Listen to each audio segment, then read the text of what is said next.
been to Mississippi before? Oh, many times. Yeah. Many times. What do I you? stayed here for a good summer actually in Jackson. Let's say maybe '03. No, must have been no. So let's say like 2000, 1999, 2000. Wow, I spent the summer here. I have a very, very good friend who has a home over here. that's awesome. Yeah, I've been in the areas of Bunkish too. So Were you held at gunpoint? no. All right, what is your take on the crackdown in Iran? Well, I think that the uprising and the revolution that's sort of behind it is far from over. I mean, I think that although the numbers have diminished on the ground as a result of the brutality of the crackdown on the protesters, that the same sentiments that led to the uprising in the first place have probably even grown. And in fact, part of the consequences of the crackdown is that even those people who may not have joined the protests earlier or who may have disagreed with it, after seeing the videos that everybody else has seen, that they are now even much more likely to be against Ahmadinejad and against the Revolutionary Guard, even if they're not really going out onto the streets to protest. So I think that this is far from over in many ways. And I don't think that they have the same philosophy at all. In many ways, they are exact opposites, not just in their view of domestic policy, but also with regard to foreign policy. I think that people who say those kinds of things probably mean that they have the same view with regard to Iran's nuclear program. But that's because everybody has the same view with regard to Iran's nuclear program. Iran's civilian nuclear capabilities is a fait accompli. That's it. There's nothing more to talk about. Iran is going to have a nuclear program.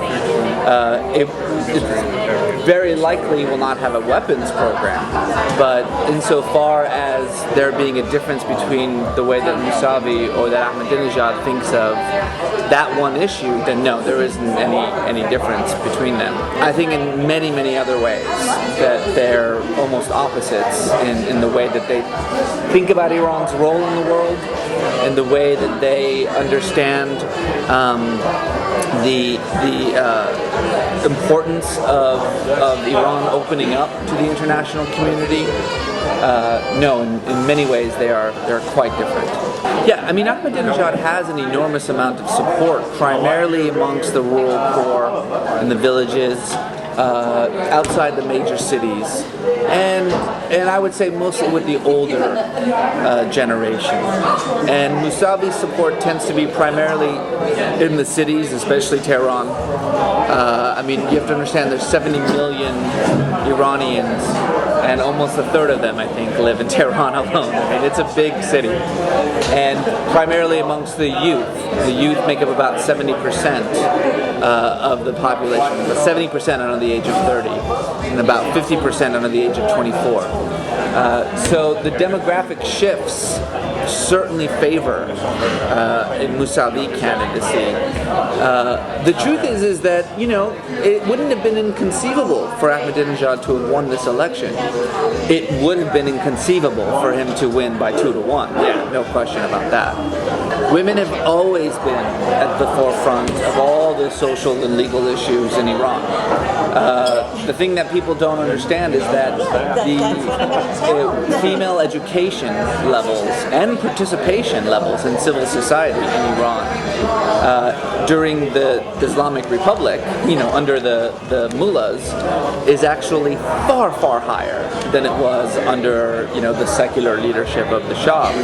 Women in Iran now enjoy about a 90% literacy rate. And about 60% of all college degrees go to women. And it by far has the most dynamic women's rights movement in the entire Muslim world, not just in the Middle East.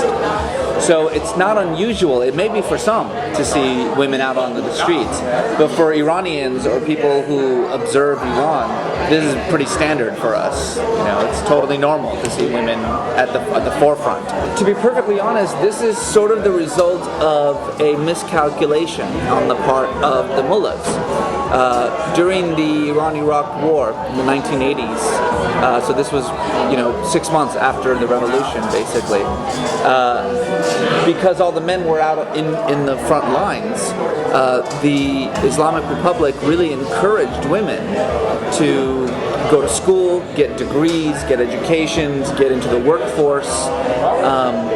And that war lasted almost a decade. And when it was over, what the Republic had on its hands was this huge core of very well-educated, very well-experienced women who weren't about to go back home at this point. And they've, in a way, had to deal with the consequences of that. I think it's a mischaracterization to refer to Iran as theocracy.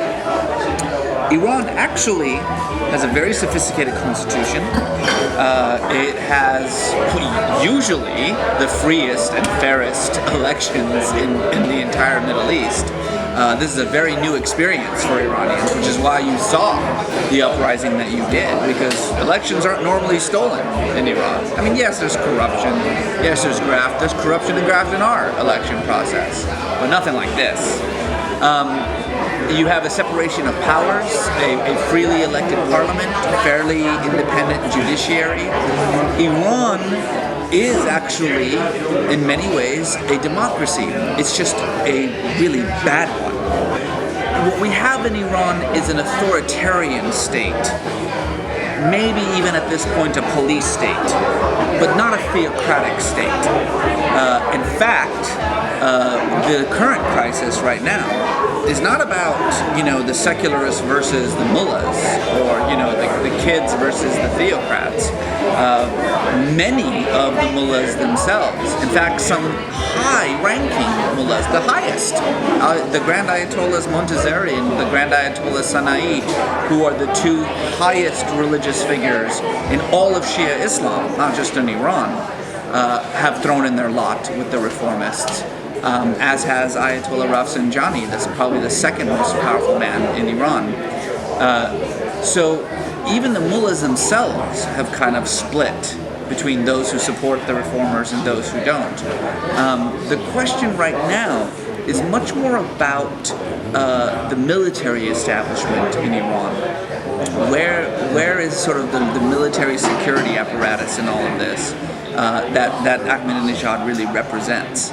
And for most Iranians, what they think is happening in Iran is nothing short of a military coup, which is why you see all these strange coalitions forming. This is about the very nature of the state itself at this point. It's not even about an election anymore. So in that regard, what I find really fascinating is that even under the extreme limitations that have been placed on Iranians, they have nevertheless still managed to pour out onto the streets and make themselves heard. Had somebody yesterday in New Orleans say, "Didn't we have an election stolen in 2000? What did we do?" And he's right. I mean, there is this sort of idea that when you have the kinds of freedoms that we have here in the United States, it tends to, well, let's just say it softens you up a little bit. So maybe that's what we can learn from Iran, is that let's not take our freedoms for granted.